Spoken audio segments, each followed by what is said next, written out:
My channel. तो कैसे हैं आप सब? आई होप सब एकदम हेल्दी एंड हैप्पी होंगे। तो आज है फ्राइडे और इस वक्त इवनिंग का टाइम है। मैं डिनर की तैयारी कर रही हूँ। तो डिनर में आज मैं आलू बैंगन पका रही हूँ। और आजकल गर्मी बहुत ज़्यादा होने लग गई है। धूप में अब बिल्कुल बैठा नहीं जाता, चुभन का एहसास होता है। और दिन भी काफ़ी लंबे हो गए हैं, लेकिन दिन लंबे होने के साथ हम लोग सुस्त भी हो गए हैं। तो सुस्ती का अंसर नुमाया हो गया है। दोपहर को कुछ भी करने को दिल नहीं चाहता। जैसे ही थोड़ा सा आराम करते हैं तो फिर सुस्ती सी आ जाती है। और इसीलिए आज मैं डिनर भी थोड़ा सा लेट ही बना रही हूँ। और यहाँ पे मैंने बैंगन पील ऑफ करके काट के पानी में डुबो के रख लिए हैं। और अब मैं आलू पील ऑफ कर रही थी। आलू पील ऑफ करने के बाद अब मैं इसे टुकड़ों में कट कर लूँगी और इसे साथ साथ पानी में डुबोती जाऊँगी, क्योंकि अगर मैं पानी के बगैर इनको रखूँगी तो ये काले पड़ जाएंगे। इसलिए मैं साथ साथ काट रही हूँ और साथ साथ इनको पानी में भी डालती जा रही हूँ।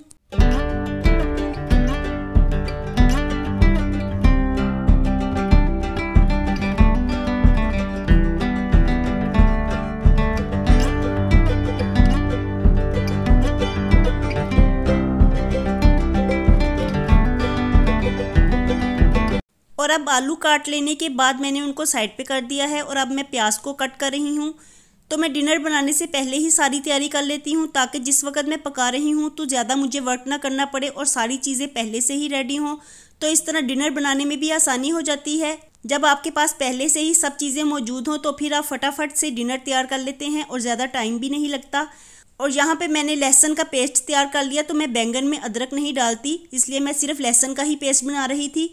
और लहसुन पेस्ट बना लेने के बाद अब मैं 2 टमाटर लेके उनका पेस्ट बना रही हूँ। तो मैं खानों में टमाटर का पेस्ट ही इस्तेमाल करती हूँ, क्योंकि टमाटर का छिलका हेल्थ के लिए अच्छा नहीं होता। इसलिए मैं टमाटर लाके उनको फ्रीज़ कर देती हूँ। और जब वो अच्छे से जम जाते हैं तो खाने में डालने से पहले मैं उनको निकाल के पानी के नीचे थोड़ी देर के लिए रखती हूँ, तो उनका छिलका आसानी से उतर जाता है। और फिर मैं उनको कूट के उनका पेस्ट बना लेती हूँ। तो मैं खानों में टमाटर का पेस्ट ही डालती हूँ। और ये आदत मेरी तब से है, जब मेरे हस्बैंड बीमार हुए थे तो उन्हें डॉक्टर ने टमाटर खाने से मना किया था और स्पेशली छिलके से मना किया था कि बिल्कुल आपने छिलका इस्तेमाल नहीं करना। तो मैंने ये हैबिट ही बना ली, इसलिए मैं टमाटर का पेस्ट ही ऐड करने लग गई। तो वही आदत अब तक चलती आ रही है और मैं टमाटरों का पेस्ट ही अब ऐड करने लग गई हूँ खानों में। और यहाँ पे हाफ कप ऑयल में मैंने प्याज को फ्राई कर लिया है। और जब इसका कलर ट्रांसपेरेंट हो गया तो मैंने इसमें लहसुन पेस्ट को ऐड कर दिया। और लहसुन पेस्ट ऐड करने के बाद अब मैं इसे थोड़ी देर के लिए फ्राई कर लूँगी। और जैसे ही हम लहसुन को थोड़ा सा फ्राई करते हैं तो इसमें से बड़ी ज़बरदस्त सी खुशबू आने लगती है। और जैसे ही इसमें से खुशबू आएगी तो मैं इसमें टमाटरों का पेस्ट ऐड कर दूँगी।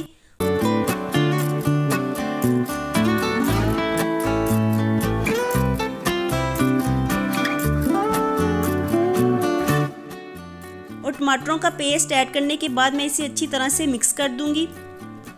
और मिक्स करने के बाद मैं इसमें स्पाइसेस को ऐड करूंगी। तो स्पाइसेस में मैं बेसिक मसाला जात ही ऐड करूंगी, क्योंकि बैंगन में कोई एक्स्ट्रा मसाला जात नहीं डलते। तो मैं नमक, सुरख मिर्च, हल्दी और पिसा हुआ सूखा धनिया ही ऐड करती हूँ। इसके अलावा कोई स्पाइसेस नहीं डालती। तो खानों को जितना सिंपल तरीके से पकाएं वो उतना ही हेल्दी रहते हैं। ज़्यादा स्पाइसेस भी हेल्थ के लिए अच्छे नहीं होते, इसलिए हमें कम स्पाइसेस यूज़ करने चाहिए। यानी जिन स्पाइसेस की ज़रूरत हो उन्हें तो ज़रूर यूज़ करें, लेकिन एक्स्ट्रा कोई भी स्पाइसेस ऐड नहीं करना चाहिए। तो खानों को हमेशा मैं सिंपल तरीके से ही बनाती हूँ। और स्पाइसेस ऐड करने के बाद अच्छी तरह से मिक्स करते हुए मैं इन्हें ढक के कुछ देर के लिए पका लूँगी, ताकि इसमें जो प्याज और टमाटर वगैरह हैं वो अच्छी तरह से सॉफ्ट हो जाएँ। तो जब ये सब चीज़ें अच्छी तरह से सॉफ्ट हो जाएंगी तो तब मैं इसमें हाफ कप दही को ऐड करूँगी। तो दही को मैं पहले नहीं ऐड करती, क्योंकि दही डालने से फिर प्याज सॉफ्ट नहीं होते और खड़े खड़े ही रहते हैं।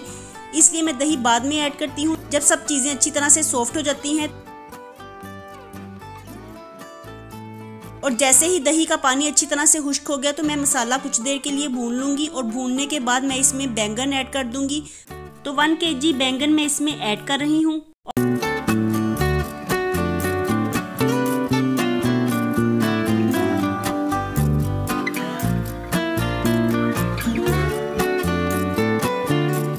और बैंगन ऐड करने के बाद मैं इसमें 1 कप पानी ऐड करूंगी और फिर इसे ढक के पका लूंगी। और मैं इन्हें उतनी देर तक पकाऊंगी जब तक कि बैंगन अच्छी तरह से सॉफ्ट हो जाएंगे। और जितनी देर में बैंगन सॉफ्ट होंगे तो उतनी देर में मैं लहसुन का पेस्ट बना लूँगी। लहसुन का पेस्ट मैं इसलिए बना रही हूँ क्योंकि मैंने फ़िश को मसाला लगाना है। और लहसुन का पेस्ट बना लेने के बाद अब मैं लेमन लेके इनका रस निकाल लूँगी।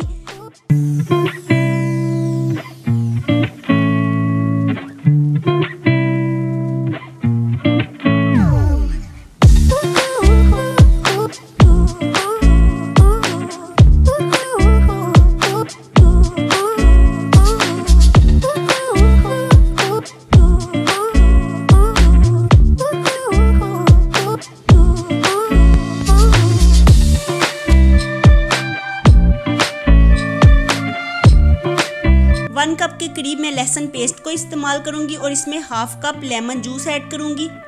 और चीज़ों की ये क्वांटिटी 3 kg फ़िश के लिए है। तो मैं लहसुन पेस्ट ऐड करने के बाद बर्तन को अच्छी तरह से साफ़ करूंगी। जब भी हम स्पाइसेस खाने में ऐड करें तो बर्तनों को अच्छी तरह से साफ़ करना चाहिए। खाने का कोई भी ज़रा ज़ाया नहीं होना चाहिए।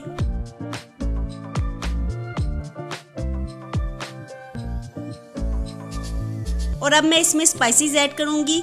तो फ़िश 3 kg के करीब है, तो इसमें मैं 3 टेबलस्पून पिसी हुई सुरख मिर्च को ऐड करूंगी और 3 टेबलस्पून ही मैं कुटी हुई लाल मिर्च को ऐड करूंगी। क्योंकि फ़िश के लिए मिर्च की ज़्यादा ज़रूरत होती है, इसलिए मैं पिसी हुई लाल मिर्च के साथ कुटी हुई लाल मिर्च को इस्तेमाल करती हूँ।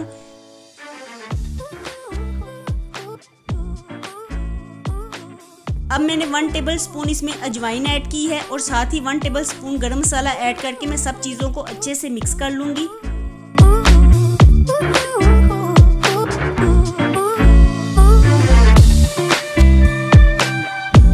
जैसे ही सब चीज़ें अच्छी तरह से मिक्स हो जाएंगी और मसाला तैयार हो जाएगा तो मैं फ़िश लेके इस पे मसाला लगा दूंगी। तो हाथों की मदद से फ़िश पे मसाला लगाना ज़्यादा बेहतर रहता है ताकि फ़िश के हर हिस्से पे मसाले की अच्छी तरह से कोटिंग हो जाए।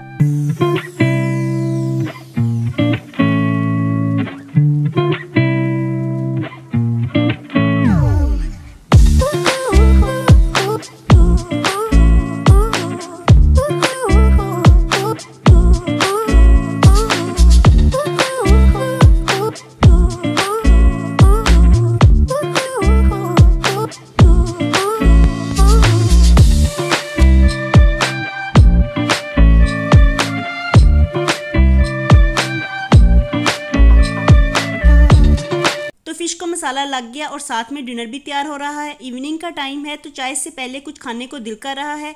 अब दिन काफ़ी लंबे हो गए हैं तो शाम में थोड़ी थोड़ी भूख लग जाती है, तो इसलिए मैं लेफ़्ट ओवर चीज़ें निकाल के लाई हूँ इन्हें गर्म करने के लिए। तो लेफ़्ट ओवर में मेरे पास राइस और चटनी का सालन पड़ा हुआ था, तो मैं इसको गर्म कर रही हूँ और साथ में मैं शामी भी फ्राई कर लूँगी क्योंकि चाय के साथ शामी खाने का बहुत ही मज़ा आता है।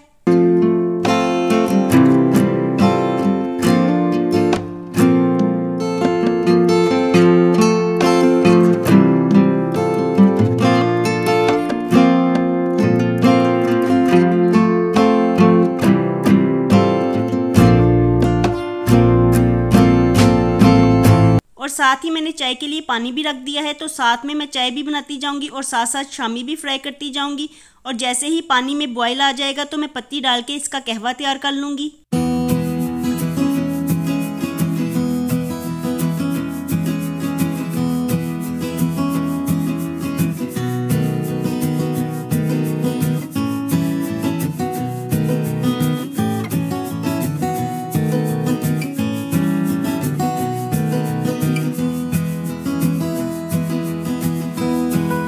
शामी मेरे फ्राई हो गए तो अब मैं कहवे में दूध डाल रही हूँ और दूसरी तरफ शामी बन के तैयार हो गए तो मैं इन्हें किनारों की तरफ करती जाऊंगी ताकि घी सेपरेट हो जाए।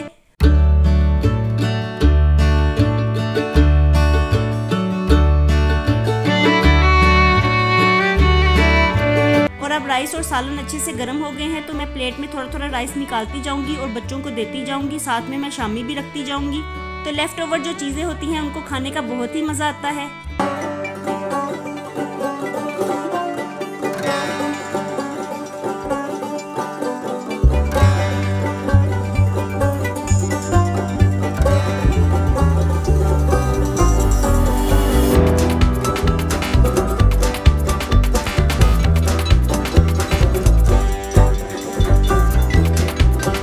और अब चाय भी मेरी बन के तैयार हो गई है तो मैं चाय को कप्स में डाल लूँगी, लेकिन इससे पहले मैं जो शामी बच गए हैं इनको प्लेट में निकाल लूँगी। तो चाय के साथ शामी खाने का बहुत ही मज़ा आता है। साथ हम शामी खाएंगे और साथ साथ चाय पियेंगे। इस तरह एक पार्टी का समा रहता है।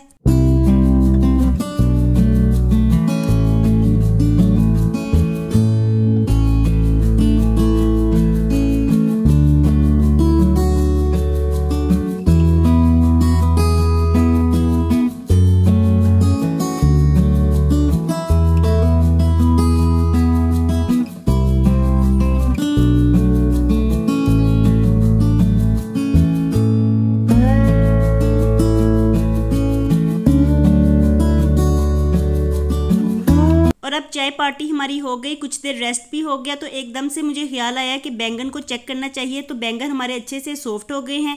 अब मैं आलू इसमें डाल दूंगी और इन्हें अच्छी तरह से मिक्स करते हुए ढक के पका लूँगी जब तक कि आलू हमारे अच्छी तरह से सॉफ्ट हो जाएंगे। और कुछ देर पकने से ही आलू अच्छी तरह से सॉफ्ट हो गए। आलू सॉफ्ट होने में ज़्यादा टाइम नहीं लेते, तो यूजुअली कम ही टाइम लगता है इनको सॉफ्ट होने में। तो मैं इनमें अच्छे से चम्मच चला दूंगी और फिर इसके ऊपर धनिया डाल के गार्निश कर लूँगी। और यहाँ पे हमारा डिनर रेडी हो गया, लेकिन अभी किसी का भी मन नहीं है डिनर करने को, क्योंकि अभी कुछ देर पहले ही हमने टी पार्टी की है। तो जब बच्चों का दिल करेगा तो मैं उनको गरम गरम रोटियाँ पका दूँगी। और इसके साथ ही मैं अपने आज के व्लॉग को यहीं पे ख़त्म करती हूँ। होपफुली आपको मेरा व्लॉग पसंद आया होगा। पसंद आया हो तो वीडियो को लाइक कीजिए, और जो लोग चैनल पे नए आते हैं तो चैनल को सब्सक्राइब करके बेल आइकन को ज़रूर प्रेस कर लें। मैं आगे भी इस तरह के इंटरेस्टिंग होम व्लॉग्स लाती रहूँगी। मैं मिलती हूँ आपसे दोबारा with the next vlog. Bye bye and take care.